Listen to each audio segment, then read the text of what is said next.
제 이름을 혹시 아시나요? 이렇게 물어봐야 되겠죠. 모르시는 분 혹시 계십니까? 제 이름은 노시에다가 재석입니다. 이 재자가요, 실을 재자예요. 보통 있을 재자를 많이 써요. 근데 실을 재자고요. 석은 돌석이 아닙니다. 주석석입니다. 그런데 저희 집안은 전체가 저희 학렬에서는 재자가 돌림이에요. 가운데 재자죠. 그래서 우리 형제와 사촌들 이름이 다 이렇습니다. 재택, 재명, 재운, 재연, 재경, 재돈, 재염, 재순, 재숙, 재경, 재정, 재실, 뭐 그 외에도 몇 명 더 있어요. 하여튼 재자예요. 다 재자. 그래서 재자 돌림을 보면 우리 친척이구나 이렇게 생각을 합니다.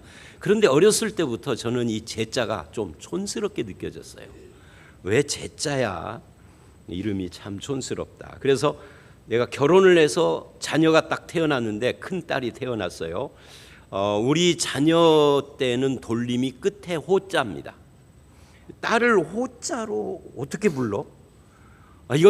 이건 촌스러운 정도가 아니라 안 어울려, 여자 이름에. 그래서 옛날에 보면 여자 이름은 돌림자 안 쓰는 집안들이 좀 있죠. 남녀 차별이에요, 그것도. 저는 평등주의자입니다. 그래서 이 돌림자 촌스러운 거 빼버리고 그냥 지자로 하자. 지혜와 명철. 그래서 아들 낳으면 명철. 우리 때는 남녀 성별을 태어나기 전에 몰랐거든요. 불법이니까.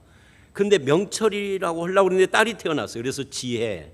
둘째가 태어나서 아들이야. 그래서 지자로 해서 지형.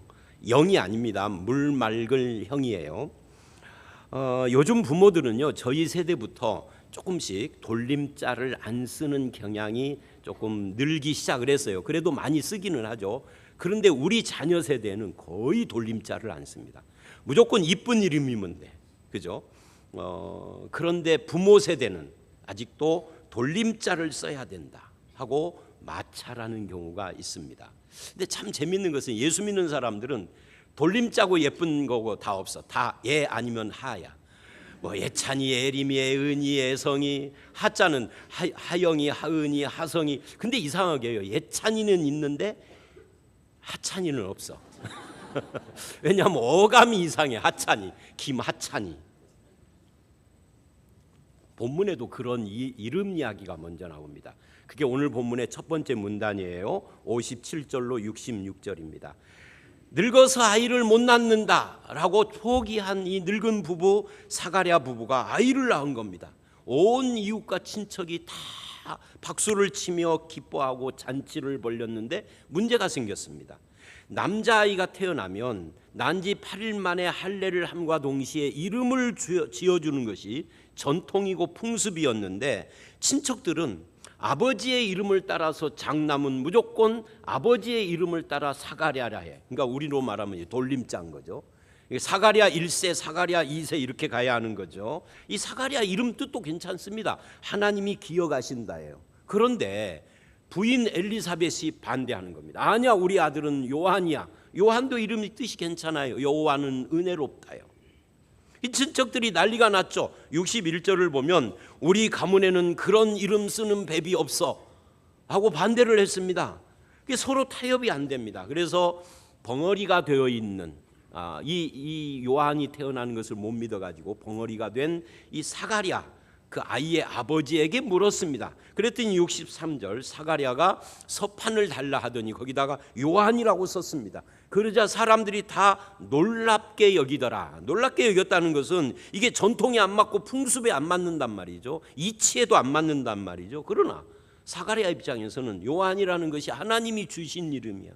그러니 전통보다 풍습보다 하나님이 주신 이름이 더 중요하다, 그런 거죠. 그래서 요한이라고 하자 64절 9개월 동안 벙어리가 됐던 입이 풀리고 혀가 풀리면서 하나님을 찬양합니다. 여러분 9개월 동안 벙어리였다가 혀가 풀리면 여러분 어떻게 할래요? 시원하다 이럴 거 아니에요. 근데 사가랴는 하나님 찬양을 했어요. 오늘 설교는 이 찬양이 핵심이에요. 그래서 65, 6절에 그 소문이 퍼져서 듣는 사람들이 다 두려워하고 놀라며 이 아이가 장차 어찌 될꼬 하고 수군거렸는데 66절 이는이 뭐예요? 이것이 사람들에게 놀랍고 두려운 이유는 주의 손이 함께 하심이로라. 거기 주의 손이 함께 함에다가 밑줄을 하십시오. 이 주의 손이라는 말은 여호와의 능력입니다. 구약에 보면은 이 여호와의 능력이 어떤 의미인가가 여러 구절에 나오는데 일부 예배 때 이걸 다 하다 보니까 시간이 너무 길어서 그래서 하나만 에스겔 37장 1절을 보면 여호와께서 권능으로 내게 임하시고 그 영으로 나를 데려가서 그러는데 이 권능이라는 말, 능력이라는 말이 히브리어로 여호와의 손이에요. 이 여호와의 손과 그의 영으로 나를 데리고 가서가 평행이니까 이건 성령이에요. 그러니까 주의 손은 하나님의 능력이고 하나님의 능력은 성령을 말하는 거예요. 그래서 이 주의 손은 창조의 능력입니다. 죽은 자를 살리고 병든 자를 소생케 하는 생명의 손입니다. 슬픈 자를 위로하는 손입니다. 그런데 이 주의 손이 소경의 눈에 손을 얹어 보게 하는 긍휼의 손이기도 하지만 한편에는 다니엘서를 보면 다니엘서 5장에 벨사살 왕이 잔치할 때 손이 나왔어. 벽에 손이 나오더니 손이 이렇게 뚝 잘려가지고 손이 나온 겁니다. 사람들이 막 비명을 지르고 난리가 났는데 메네메네 데겔 우바르신이라고 손이 글씨를 썼습니다. 하나님이 너를 달아보니 벨사살 너를 달아보니 하나님 앞에 부족하여 오늘 밤에 심판하겠다는 거예요. 그날 밤에 바벨론이 망해버립니다. 페르시아에게. 이때의 손은 심판의 손이기도 합니다. 그래서 두 종류의 사람이 있는 거예요. 어떤 사람은 주의 손에 붙들려서 다른 사람을 살리고 어둠에 빛이 되고 절망 가운데 있는 사람에게 소망을 주고 하나님의 뜻을 이루며 비록 내가 가난해도 마음이 부요한 중에 고난 중에 찬송하는 삶을 살아요. 그렇게 주의 손에 붙들린 사람 중에 대표가 하박국 선지자인데 하박국 3장 17절로 19절을 보면 유명한 말씀이죠. 비록 무화과 나무가 무성하지 못하며 열매가 없고 소출이 없고 없을지라도 나는 즐거워하고 기뻐한다. 뭐 때문에? 하나님과 하나님의 구원 때문에 라고 그렇게 믿음의 부요함을 누리는 것이 주의 손에 붙잡힌 사람의 첫 번째 특징입니다. 그러나 반대로 어떤 사람은 어두움의 권세에 붙들려요. 그래서 비록 건강하지만 잘 먹고 잘 살고 평안하고 호화로운 삶을 살지만 맨날 징징거려 자기보다 못한 사람 깔보고 함부로 대하며 조금 난 사람 앞에는 아부를 하고 자기 의의를 내세우지만 툭하면 신경질 부리고 그저 세상 향락만 쫓는 삶을 살아서 그 영과 육이 점점 쇠폐해져 갑니다. 결국 이 땅의 사람은 둘 중에 하나예요. 누구나 하나님의 손에 붙들리든지 어두움의 손에 붙들려 살든지. 여러분은 어떻습니까? 어두움의 손에 붙들려서 불안하고 갈증나며 후회하는 인생을 살지 마시고 주의 손에 붙들려서 말씀에 순종하고 성령 충만한 성품을 드러내고 감사와 기쁨으로 용서를 하며 사랑하며 찬송하는 그런 삶을 사시기를 주의 이름으로 축원합니다. 그런데 오늘 본문은요, 구조가 이렇게 돼 있어요. 57절로 60절은 66절이죠. 67절로 79절을 말하기 위한 서문, 앞문에 해당돼요. 앞문, 집으로 말하면 80절은 뒷문, 결말이에요. 가운데 있는 67절을 보면 성령 충만한 사가랴가 애연하여 이르되 찬송하리로다 이래요. 이 사가랴의 찬송은 애연적 내용이 담긴 찬송이다라는 뜻이죠. 그래서 앞문과 뒷문을 제외하면은 이 안채만 남는데 이게 67절로 79절이에요. 이 구조를 도표로 그리면 이렇게 되어 있습니다. 이 도표를 보시면 알 수 있는데요. 전체가 예수님 이야기로 가득합니다. 요한 이야기가 2절 나오지만 그것도 예수님 이야기야. 말하자면 자기 아들 요한의 이야기를 많이 해야 되잖아요. 왜? 오늘이 아들 태어난 날이니까. 그런데 예수 이야기를 더 많이 한다는 거죠. 이 사가랴의 찬송이. 그리고 우리는 이 사가랴의 찬송을 통해서 어째서 사가랴는 자기 아들 태어난 것보다 더 많이 더 기뻐하며 그분을 이야기하는가, 그분이 얼마나 놀라운 분이기에 그러는가, 이게 오늘 설교에서 우리가 살펴봐야 할 부분이라는 거죠. 먼저 68절로 29절을 보십시오. 이 사가랴의 이 기쁨을 세 개의 단어로 표현을 합니다. 68절 읽어봅니다. 시작. 찬송하리로다 주 이스라엘의 하나님이여. 여기까지는 서론이에요. 그 다음이 본론이죠. 뭐라 그러죠? 그 백성을 돌보사 속량하시며, 돌보사 속량하시며 두 개입니다. 거기에다가 69절을 보면은 뭐라고 하느냐면 구원의 뿔을 일으켰다 해서 세 개의 단어로 표현을 하는 거예요. 여러분, 이 단어들은 자기에게 아들을 주셔서 오래된 자기 인생의 문제, 가정의 문제를 해결해 주신 개인적 축복을 기뻐하는 내용이 전혀 아닙니다. 그 대신에 9개월간 벙어리였던 이 사가랴가 이 말 못하는 세월 동안 그전에는 말을 허전하고 생각이 없었는데 사람이 말을 안 하면요 생각이 많아지고 깊어져. 그래서 자기 아들 태어난 것에 구속사적 의미를 깨닫고 지금 찬양을 하는 거예요. 그게 세 개의 단어인 거죠. 자, 첫 번째 단어. 그 백성에게 돌보사에다가 밑줄 하십시오. 이 돌보셨다라는 말은 거기 원어가 나옵니다만은 이거예요. 영어로 비지트, 방문했다는 거예요. 하나님이 방문을 했다. 백성을, 어떤 백성을, 고난받는 자기 백성을 긍휼히 여기시고 뭐 하려고? 도와주시려고. 그러니까 하나님의 방문은 그저 여행 겸 구경 나오신 방문이 아니라는 거죠. 자기 백성이 어떻게 사는지 삶의 현장을 돌아보고 그것을 살피시고 그 어려운 형편에 귀를 기울여 주시고 어떻게 하면 백성에게 평안을 줄 것인가를 대책 세우시는 방문이었다는 거예요. 그게 돌보셨다라는 말의 의미입니다.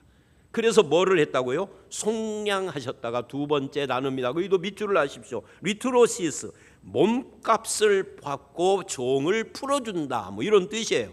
이것이 레위기 25장을 보면 집을 팔았는데 가난한 자가 돈 때문에 그걸 다시 구입한다, 이런 뜻도 되고요. 종으로 팔린 자의 값을 지불하고 해방시켜준다, 이런 뜻도 됩니다. 이것이 하나님의 백성의 속량일 때는 자유를 주신다, 주권을 회복한다라는 뜻이에요.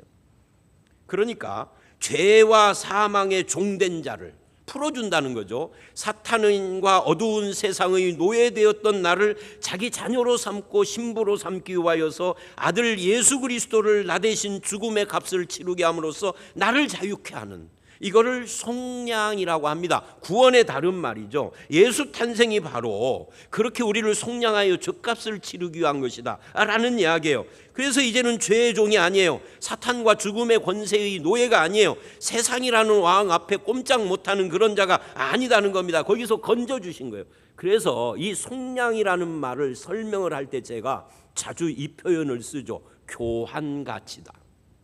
그러니까 이것의 가치가 얼마냐 그럴 때 이것의 가치는요, 얘가 이것이 1억짜리라고 해도 이거 물병 뚜껑하고 바꿀 수 있으면 이것 가치는 물병 뚜껑하고 같은 가치다는 거예요. 근데 하나님께서 저와 여러분을 어느 정도의 가치로 부르셨느냐면 자기 아들 독생자와 나를 십자가에서 맞교환하신 거예요.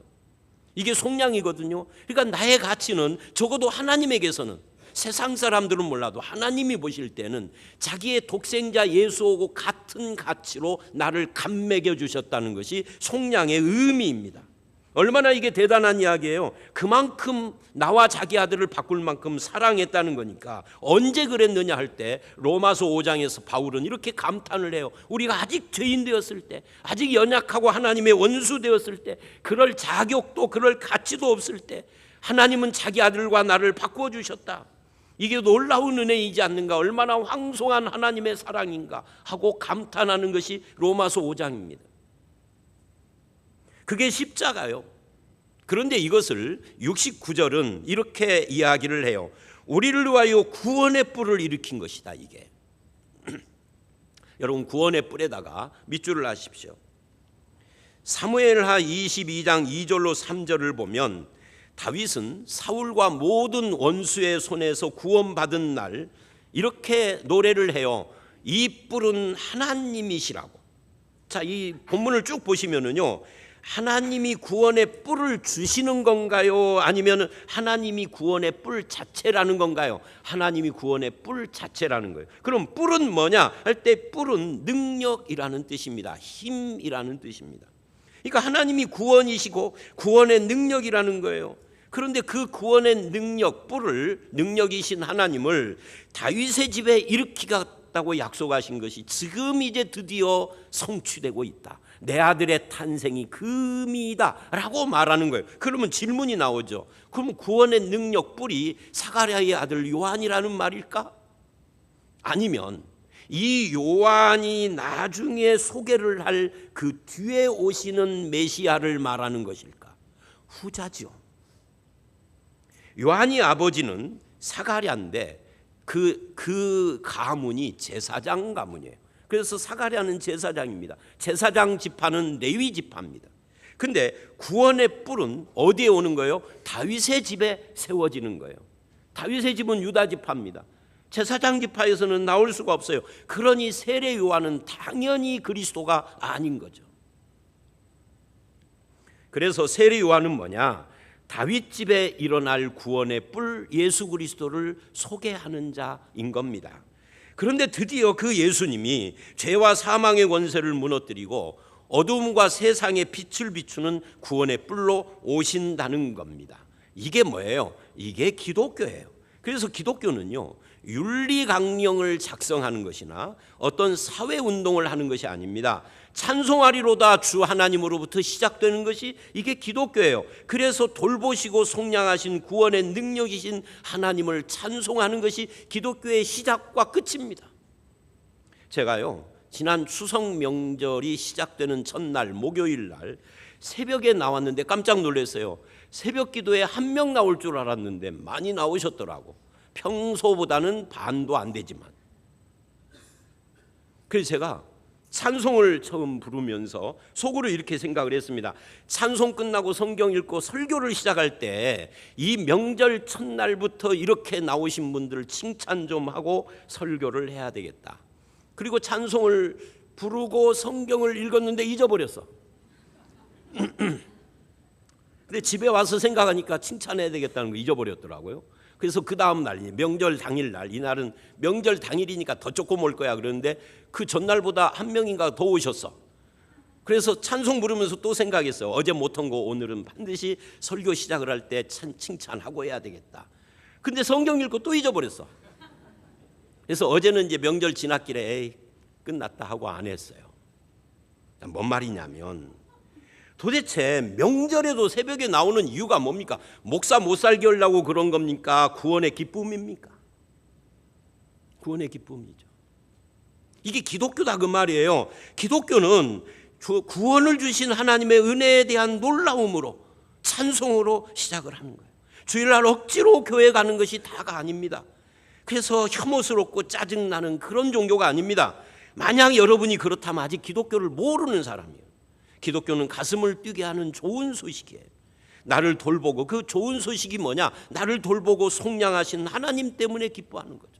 나를 구원하신 구원의 능력 되신 예수님 때문에 놀랍고 찬송하는 것이죠.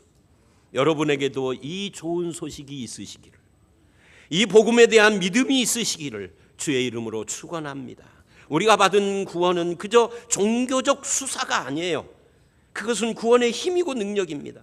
예수님이 십자가에 달리셔서 내 죄를 담당했기 때문에 나는 이제 더 이상 비천한 자로 살지 않게 되어졌다. 적어도 교환같이 하나님의 아들과 내가 맞먹는다. 그래서 구원의 뿌리신 예수를 믿는 성도는 고개를 숙이고 힘없이 걸어가는 연약한 배잔병들 같은 그런 존재들이 아닙니다. 구원받은 성도라면은요, 두 가지, 겸손하되 당당해야 합니다.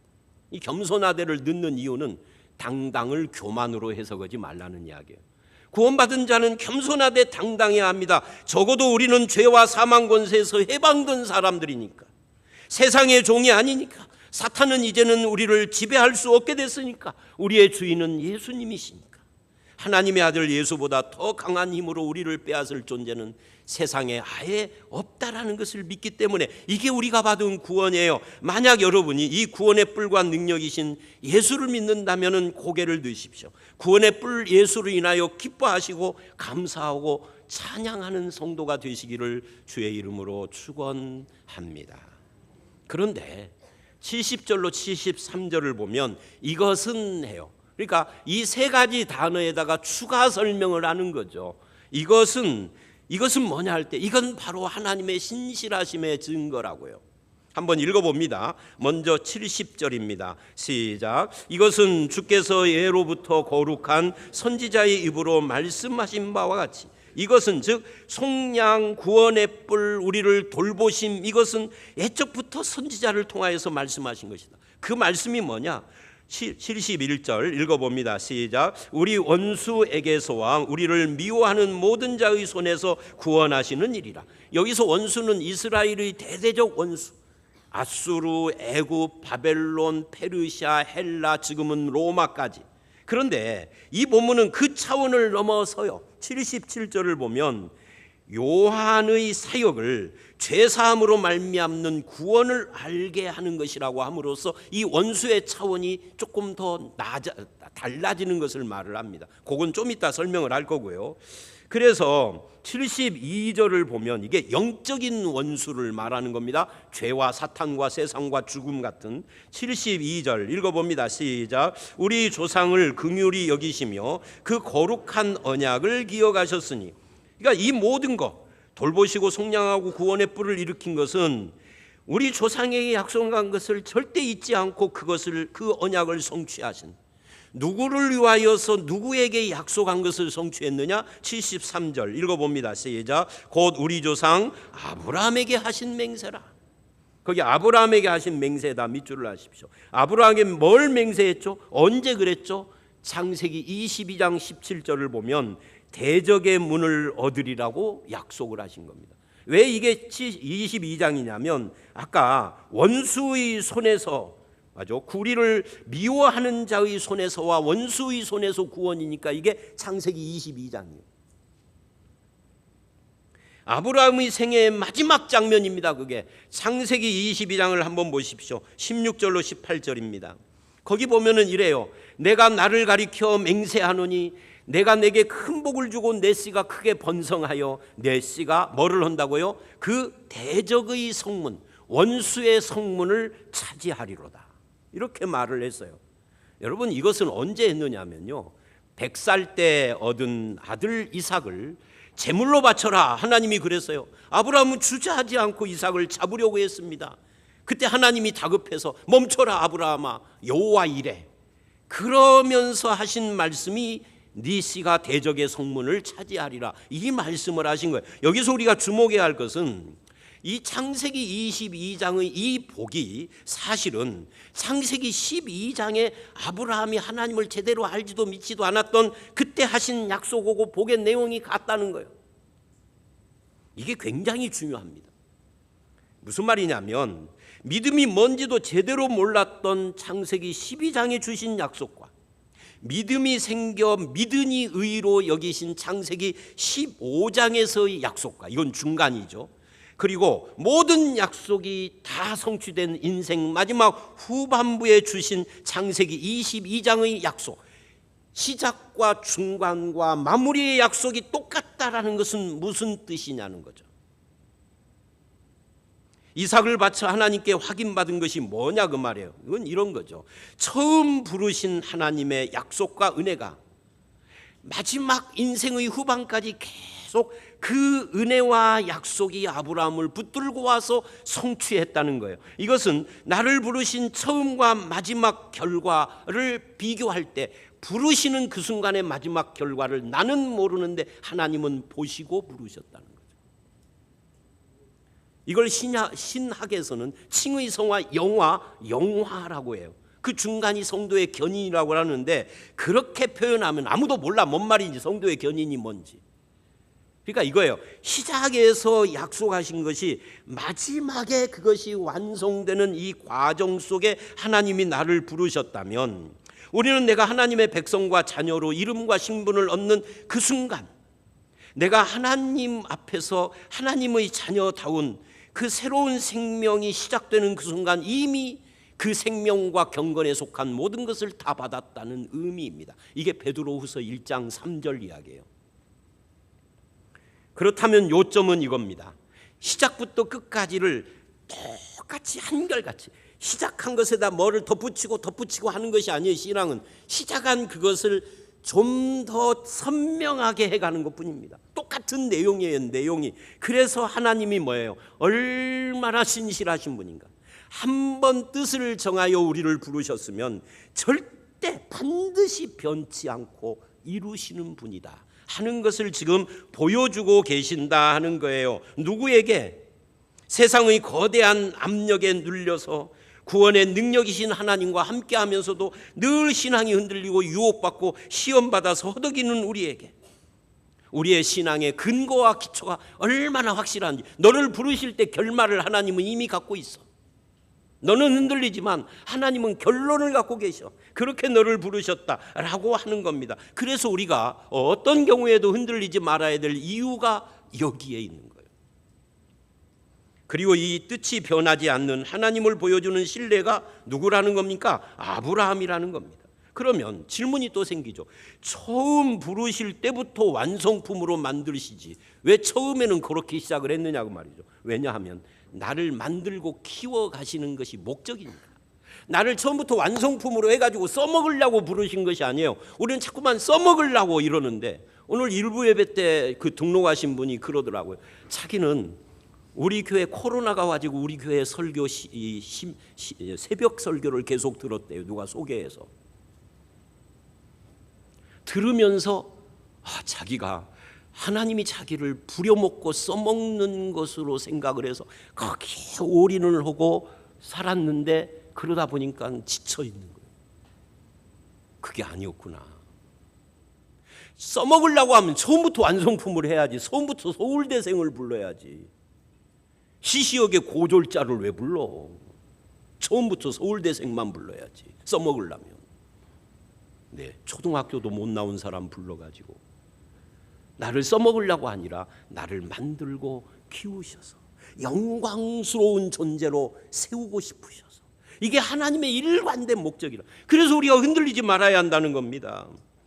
처음 부르실 때 창세기 12장과 마지막 이루어지는 22장이 같은 것이라고 하면, 그것을 위하여서 그 자손 예수 그리스도를 통하여서 대정의 문을 열고 하늘의 별같이 바닷가의 모래같이 하시려는 마음으로 나를 부르셨다라고 하면, 하나님의 그 신실한 계획 앞에서 내가 얼마나 영광스러운 존재인가를 누리셔야 하는 겁니다. 세상이 이기는 것이 아니라 우리가 이기도록 되어져 있다는 겁니다. 이걸 가르치고 싶은 겁니다. 지금은 세상이 너희를 이기는 것 같으나 아니라는 겁니다. 믿는 자가 이기게 되어 있다는 겁니다. 역사의 주인 하나님이 뭘 하고 싶으냐?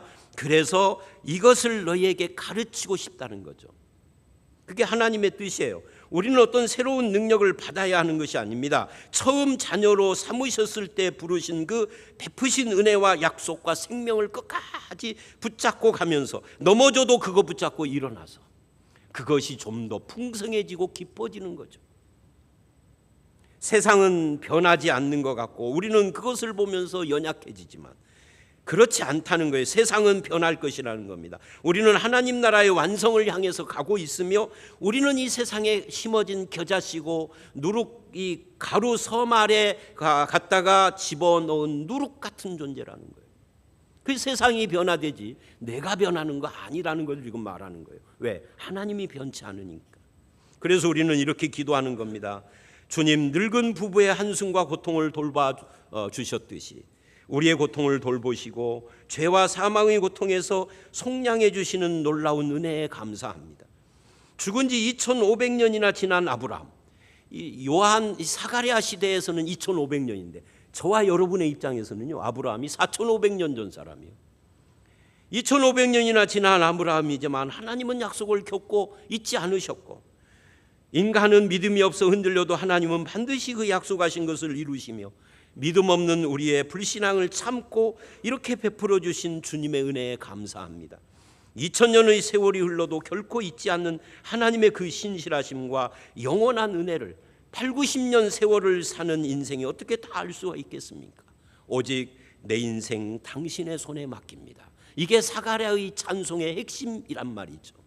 오늘 여러분에게 이 장래에 불안함이 있습니까? 돈 걱정이 있습니까? 이 자식 걱정이 있습니까? 자녀나 가정이나 건강에 걱정이 있으십니까? 약속에 신실하시고 우리를 돌보시는 하나님 아버지와 우리 죄를 속량하신 주 예수를 변함없이 믿는 여러분에게 하나님이 응답하시는 역사가 있으시기를 주의 이름으로 축원합니다. 그렇다면 우리는 마지막으로 무엇을 찬양해야 하는가? 76절로 79절을 보십시오. 76절 다 같이 읽어봅니다. 시작. 이 아이여, 내가 지극히 높으신 이의 선지자라 일컬음을 받고 주 앞에 앞서가서 그 길을 준비하여. 여러분, 사가랴는요, 자기 아들이요, 지극히 높은 자의 선지자며 그 앞에 가서 그 길을 준비하는, 오늘 우리로 말하면 이걸 뭐라고 해요? 서빙하는 또는 뭐 준비하는이니까 하여튼 그런 인생을 산다라고 지금 말을 해요. 여러분, 이걸 저는 읽으면서 이걸 나에게 적용해서 내 아들이 그런 삶을 산다라고 하면은 이게 참 땡큐일까? 아니, 좀 폭을 넓혀서 우리 한국 사람들 부모들에게 네 아들이 이런 인생을 살 것이라고 하면은 정말 감사합니다라고 할까? 불가능할 것 같아요. 예를 들어서 요즘 우리나라를 강타하고 있는 여러 사건 중에 하나가 교사들이 계속 사표 내고 자살하는 거잖아요. 근데 이 교사들의 사표 내고 자살하고 하는 여기에 어떤 특이점이 하나가 있는 거 아세요? 그게 뭐냐면요, 압도적으로 100%는 아니지만 다수가 그 교사들이 대부분 초등학교 교사들이라는 거예요. 뭐 중고등학교도 있긴 있으나 그 숫자적으로 초등학교가 더 많아요. 왜 그럴까? 저는 우리나라 부모들의 문제 때문이라고 봅니다. 우리나라 부모들은요, 자기 자식이 초등학교 한 3학년쯤까지는요 다 이렇게 생각을 해요. 내 아들은 대통령감이야, 내 딸은 영부인감이야, 아니면은 정말 막 노벨상 탈 만한 천재 박사님이야, 군대를 가면 장군 다 될 것이고, 그래서 내 새끼가 최고인 거죠. 이게 금쪽이잖아요. 그런데 선생님이 내 새끼더러 말썽꾸러기라고 하는 겁니다. 그래서 벌 주었습니다. 난리가 나는 거죠. 말도 안 되죠. 이 선생이 잘못 알고 있는 거죠. 그래서 뭐 390 몇 통의 문자를 보냈대. 와, 미쳐버릴 것 같아. 제가 원래 꿈이 초등학교 선생이 꿈이었거든요.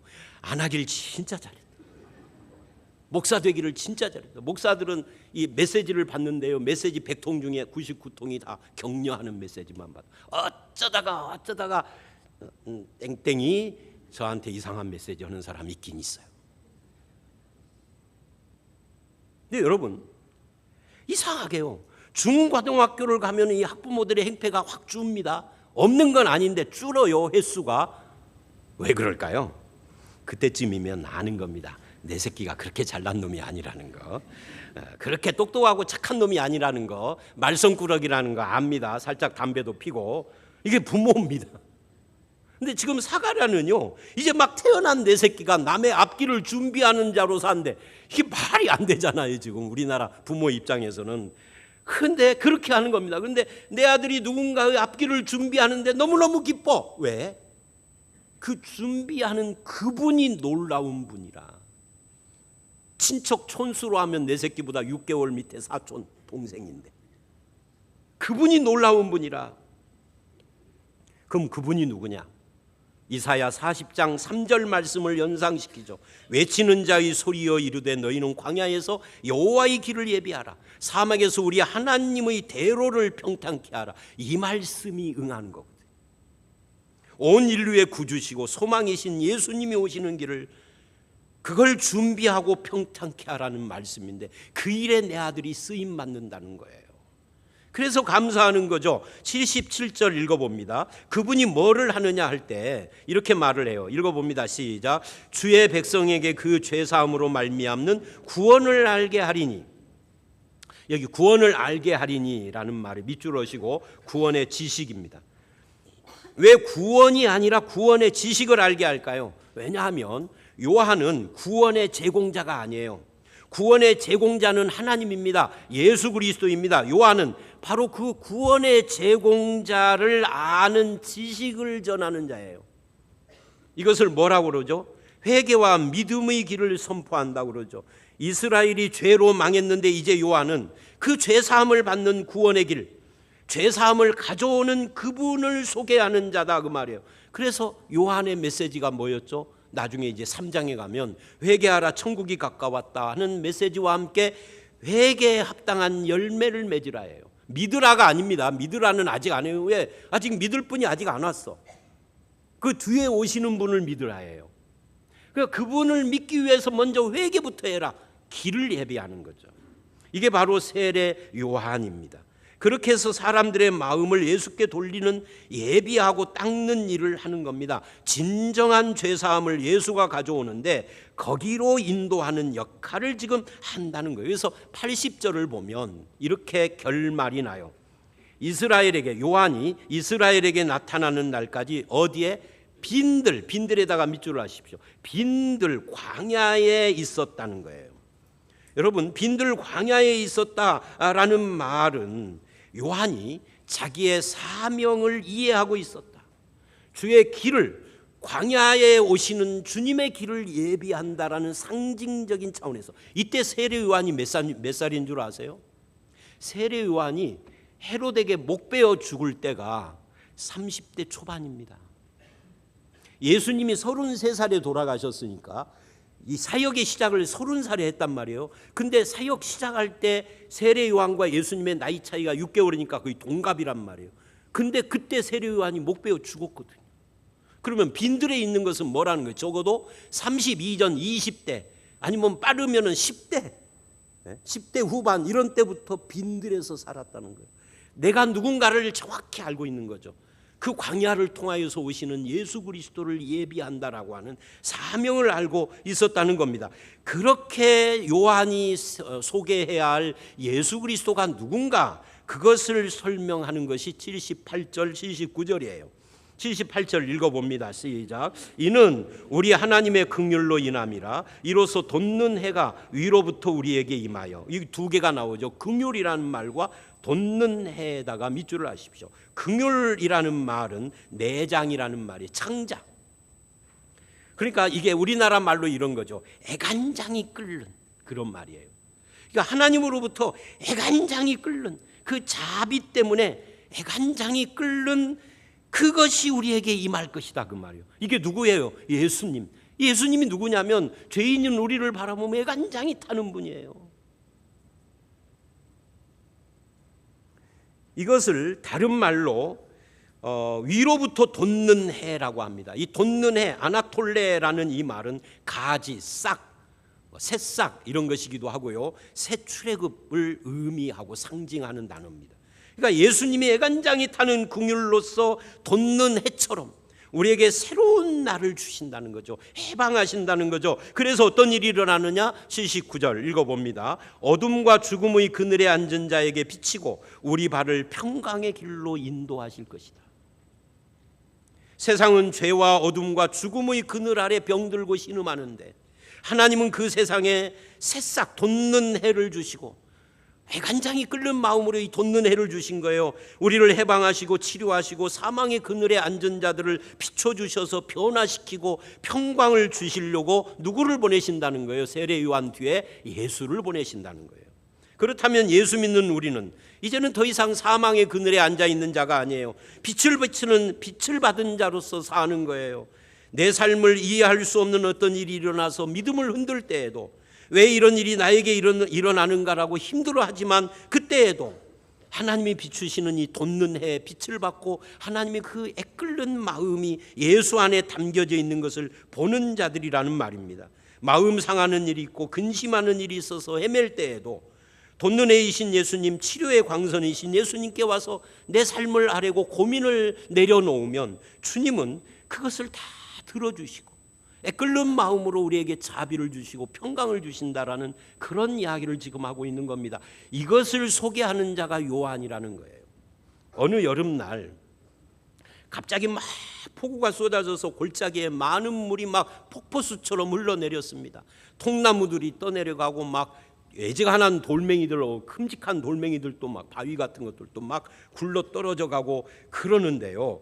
그런 상황 속에서 이 물을 거슬러 가는 존재가 하나가 있었습니다. 누굴까요? 잉어요. 연어는 지 고향으로만 가는 거고 잉어는 아무 곳에나 있는 거니까. 잉어는 그래요. 통나무가 떠내려가도 물을 거슬려 가요. 폭포수가 막 쏟아져도 거기를 그냥 거슬러 올라가요. 왜? 어떻게 그게 가능하죠? 이유는 딱 하나입니다. 통나무나 돌은요 생명이 없으니까 못 거슬러 가는 겁니다. 그런데 잉어는 생명이 있어요. 비록 하찮은 존재이지만 생명이 있는 잉어는 그 물결을 거슬러 올라갑니다. 그런데 지금 이 본문이 뭘 말을 하냐면 그 하나님의 애끓는 심령과 그 긍휼과 자비로 우리에게 생명, 구원을 주셨다는 거예요. 그래서 생명이 있는 성도는 이 세상의 물결에 휩쓸려 가는 자가 아니라 거스르는 자예요. 고난의 물결이 쏟아져도 그것을 거슬러 올라가며 믿음으로 바꾸는 겁니다. 소망으로 바꾸는 것이 이게 성도입니다. 돋는 해 같은 주님을 모셨기 때문에 우리도 돋는 해처럼 사는 거죠. 그래서 74, 5절처럼 원수의 손에서 건짐받고, 거기 74, 5절에 여기에 밑줄을 하세요. 종신토록. 두 번째, 주 앞에서 성결과 의로, 성결과 의로. 세 번째, 두려움 없이 사는 겁니다. 여러분, 종신토록 두려움 없이 사는 존재들이 하나가 있어요. 그게 누군 줄 아세요? 깡패야. 조직 깡패, 조폭들. 근데 이들에게 없는 게 뭐예요? 이 셋 중에 성결과 의가 없어. 성도는 종신토록 두려움이 없는 존재예요. 근데 깡패하고 뭐가 달라요? 성결과 의로서예요. 근데 이상한 것은 성도들이 종신토록 두려움 없이 사는 것이 아니라 매일 두려워하고 헤매고 헷갈리고 넘어지고 그래. 왜 그러죠? 자기 속에 있는 속량의 은혜, 하나님의 돌보시면 구원의 능력이신 예수 그리스도의 그 은혜가 희미해졌기 때문에 그래요. 그러나 이것이 있는 사람은 안 그런다는 거죠. 종신토록 두려움 없이 사는데 성결과 의로서. 그래서 유명한, 여러분도 다 아는 예화 한 가지를 말씀드리고 이제 말씀을 마치면, 마틴 루터 킹 목사의 유명한 일화 있잖아요. 새벽에 워싱턴 시내를 가는데 짜증내며 욕하는 흑인 청소부를 보고 그 청년에게 이렇게 말했다잖아요. 자네는 하나님이 자네에게 맡기신 지구의 한 모퉁이를 쓸고 있다는 자부심을 가질 수 없는가? 그러면서 더 유명한 말을 했어요. 이렇게 했어요. 청소할 때는 베토벤이 음악을 작곡하듯, 미켈란젤로가 조각을 하듯, 괴테가 소설을 작품을 쓰듯 그렇게 하나님의 일처럼 하는 사람이 되라. 똑같이 지겨운 일인데 주님이 내 마음에 돋는 해가 되시는 순간 내 입에서 휘파람이 나오는 겁니다. 주님의 그 긍휼과 자비를 알고 그분의 구원의 능력이 나에게 임하는 순간, 에베소서 5장이 말하는 성령 충만 구절이 말하는 것처럼 시와 찬미와 신령한 노래가 내 마음에서 흘러나오는 겁니다. 이렇게요. 찬송가 93장.